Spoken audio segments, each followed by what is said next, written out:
Hey y'all, welcome to the Quimby Chronicles, where real life gets real honest. I'm your host Traci, mama, storyteller, truth teller, and woman learning out loud. Every week we peel back the layers of motherhood, womanhood, healing, and everything in between. Sometimes it's funny, sometimes it's heavy, but it's always from the heart. On today's episode, we talk about healing out loud. This is a real talk episode about what it is and why we need it. Because healing ain't always pretty, but it's very powerful. Hey y'all, welcome back to another episode of the Quimby Chronicles. And today's episode is called Healing Out Loud. This one's personal, this one's raw. And because healing isn't always quiet, cute, or curated, sometimes it's ugly crying in the shower. Sometimes it's finding your voice after years of silence. And sometimes it's a podcast episode where you say that thing that you've been holding in. So go ahead, grab your tea, grab your journal, or just take a deep breath because we're definitely going there today. So let's start with this. What does it mean to heal out loud? Like, what does that even mean? You know, people say it all the time. Like, yeah, I'm gonna heal out loud. I'm gonna heal. What does it mean? Well, to me, healing out loud means choosing vulnerability over silence.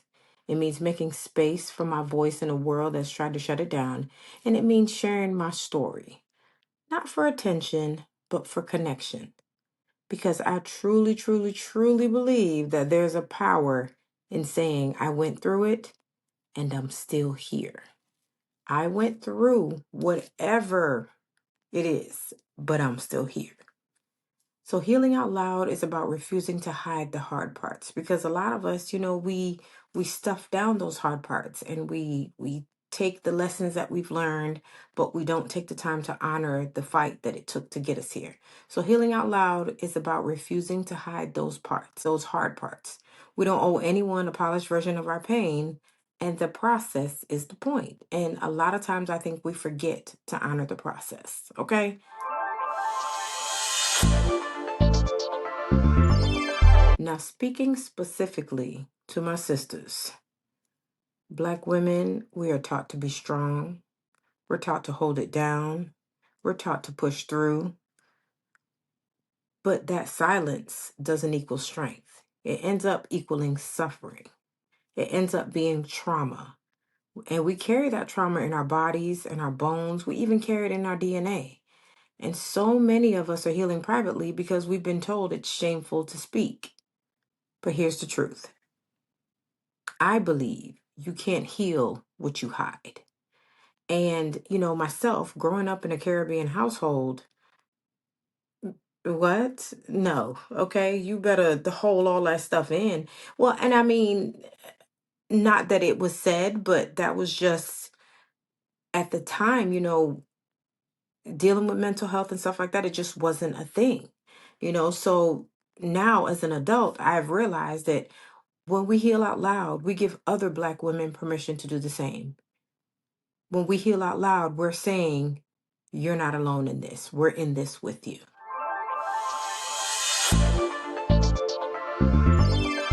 For me, something that took me a while to heal from was my second divorce. My second divorce was one of the most traumatic things that I've endured as an adult. Um, my second husband was the greatest. The way things happened, of course, it wasn't conventional, but as time went on, we grew and we struggled and we fought, but we fought together. We fought for each other. We fought with each other. We fought for the marriage. We fought for the family. We were supportive of each other. He was truly my best friend. He was my best friend in the world. But sometimes people make choices. And like I tell my 7-year-old, choices come with consequences. Every choice has a consequence. So there came a point where he made some choices that the consequences not only affected him, it affected me, and it affected our children. It affected the entire family. So that's something that I had to heal from because for a long time I was like, Why did this happen? Why did he do this? Why did he choose to do that? Was I not doing everything I was supposed to do? Did I do something wrong? Just all these questions as to how I could have prevented it. Should I not have gone to work that night? Should I have been asking more questions? I mean, there was just a litany of things that went through my mind for a long time about the demise of this marriage. But, I got into therapy and I got to a point where I was just like, you know what? He was an adult. He made a choice, and that choice had nothing to do with me. It's not like he consulted me about the choice. So that choice had nothing to do with me. So I had to learn to just let that go. Now, was it painful? Yes. Was I depressed? Yes.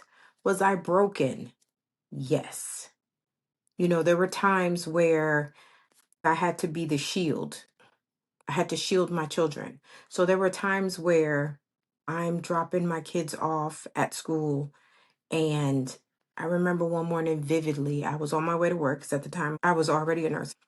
I had to be to work at 7 o'clock. So my kids, on the days I worked, they went to the daycare from 6 a.m. to 8 p.m. is what time, they had to go in order for me to work my 12-hour shift. So I vividly remember one morning, and it was just such a struggle. My son did not want to get up out of bed. He was cranky when I tried to give him breakfast. I got him in the car and I'm like, look, we gotta go. I gotta go to work. That little boy looked me in my face and said to me, I hate you. I want to go live with my dad. And when I tell you that that broke me to my core, and even now thinking about it, I still get a little emotional because at that point in time, even though I was broken, I couldn't let my kids know. I had to make everything as normal as possible for them. So while I'm hurting inside, I'm putting on this brave face for them. And then he says this to me. So I didn't say a word. I buckled him in his car seat. I got in the car, dropped the kids off at daycare. And it probably took me like 30-ish minutes to get to work. And when I tell y'all that I cried the entire 30 minutes to work because I felt so bad. I felt horrible. Even though my head knew that it wasn't my fault, my heart was breaking. It was broken for me. It was broken for my kids. My heart was just broken, and I felt like my life was in shambles. And at that point, what I had going on mattered, but what mattered more so is making sure that my kids were okay. It took a long time for me to realize that I needed to heal from this. Back then, social media, I don't even know if social media was a thing back then, but even if it was, it wasn't as rampant as it is now.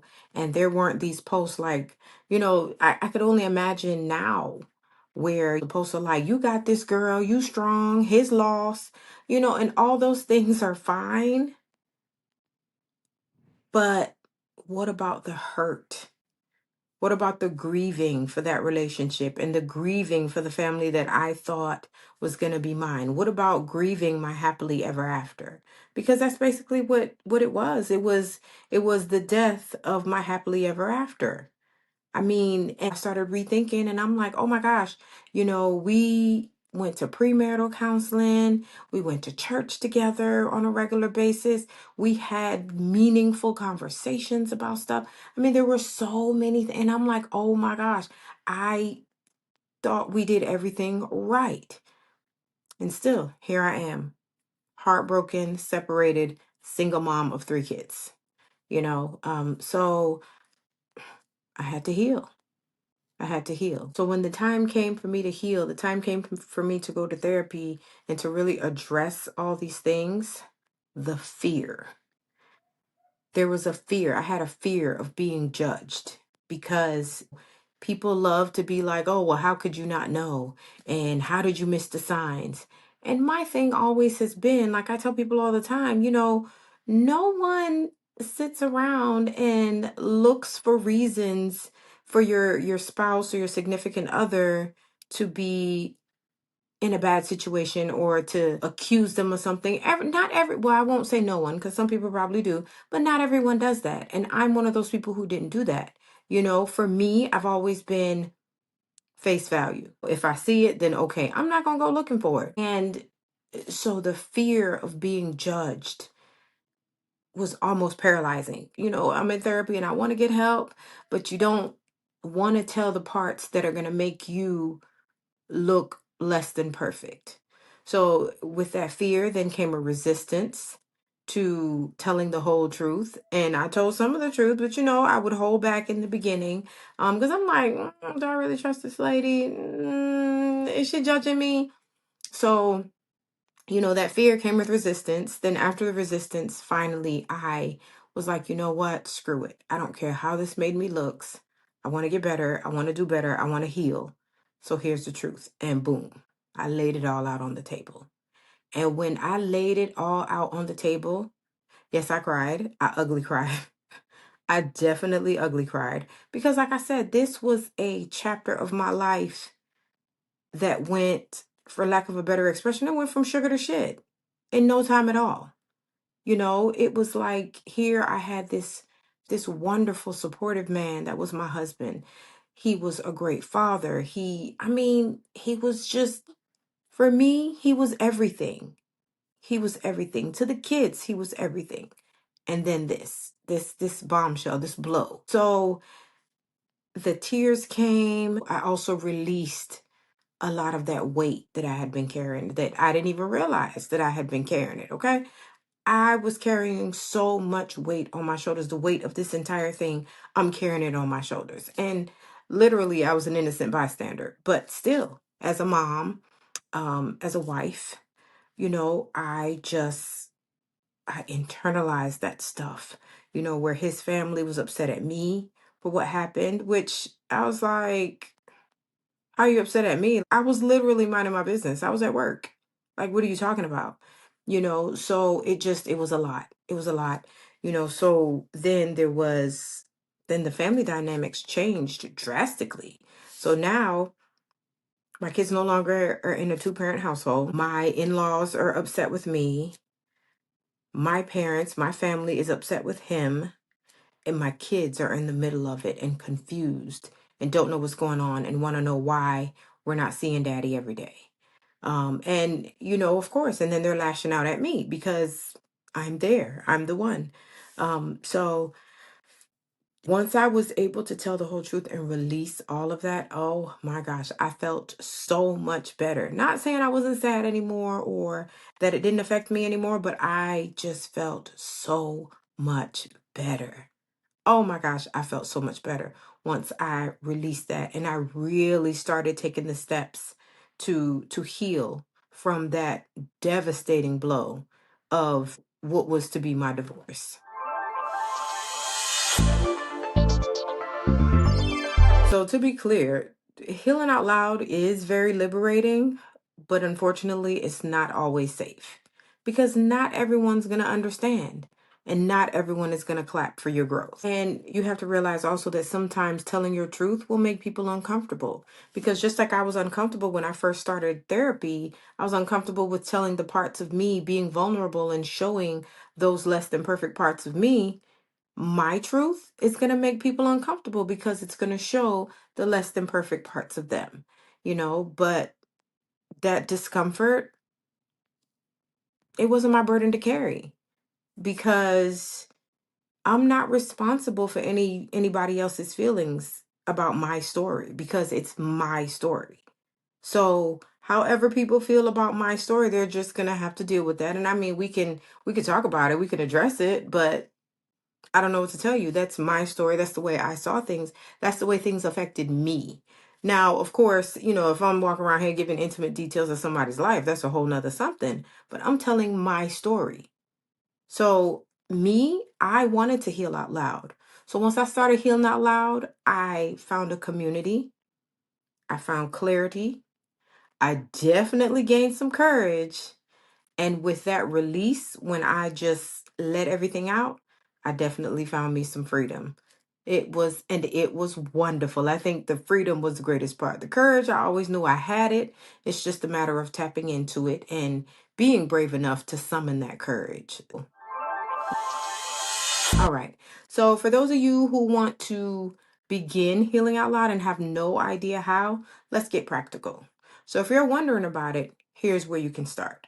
The first place you can start is to find your circle. So sit and think, who are the safe people who will hold space for your truth? For me, I'm lucky enough to have two friends plus my sister. So three friends, if you count, my sister, that will hold space for my truth and listen and let me vent. Number two, you can try starting private. Try journaling. I always tell y'all about the journal app I have, day one. You could try leaving voice notes. You could try art. So I like coloring sometimes. I mean, any way that you can use to express your pain safely. Number three is practice saying it, because saying I'm not okay is not enough sometimes. Sometimes you have to say the words out loud. And number four, you have to choose your platform. If social media feels right, share. If it doesn't, then don't. But you have to do what feels best for you. You don't owe the world every detail, but you do owe yourself honesty. So let's be real. What would happen if you told your truth today?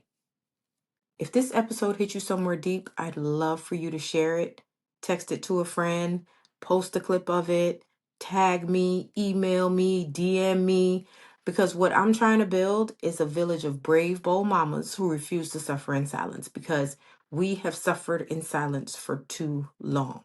Go ahead and say it out loud, okay? This is the Quimby Chronicles, and this is Healing Out Loud. I'll see you next week. That's it for this chapter of the Quimby Chronicles. Keep growing, keep glowing. I'll catch you next time.